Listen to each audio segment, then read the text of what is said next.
to tell our sons that we were once and not like them. Starting out here at the Ateneo. All right. So Sabrina and I put together a committee to organize father and son.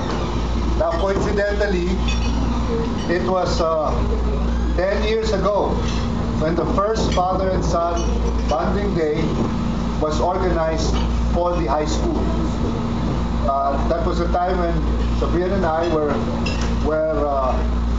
freshmen push or CPR stool like you, and at that time it was still so unstructured. Push was still so unstructured, and you could really do whatever you wanted to do, at least on the grade level. So one of the things we thought of doing, the parents then, the CPRs of freshmen, was to organize a father and son bonding day. Of course, everybody thought that it would be the same father and son bonding day that we had in grade 4. Meaning to say, we would probably have a class night, and all the sons and the boys would be running around playing basketball, soccer, softball, whatever, ghost hunting, whatever, while the fathers sat or all gathered together and drank or probably played pusoy or whatever through the night. No, we said no. We didn't want it to be done that way because in effect that was really sons and sons, fathers and fathers. So it became more like chika-chikahan ng mga fathers, and of course the boys at their own get-together. No, we said no. This time we believe that our sons at first year were already old enough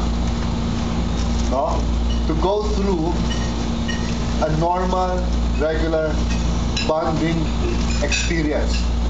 I'm sure similar to what, especially those who are employed or working, I'm sure in the offices, you go through some team building exercise or some form of workshop wherein you develop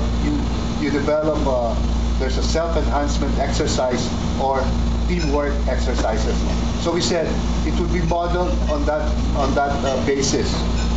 And so we came up with a father and son bonding day that will go through the day, but it would be a day wherein fathers and sons will always be interacting through games, exercises, and these games and exercises are then processed or reflected upon after each game, so that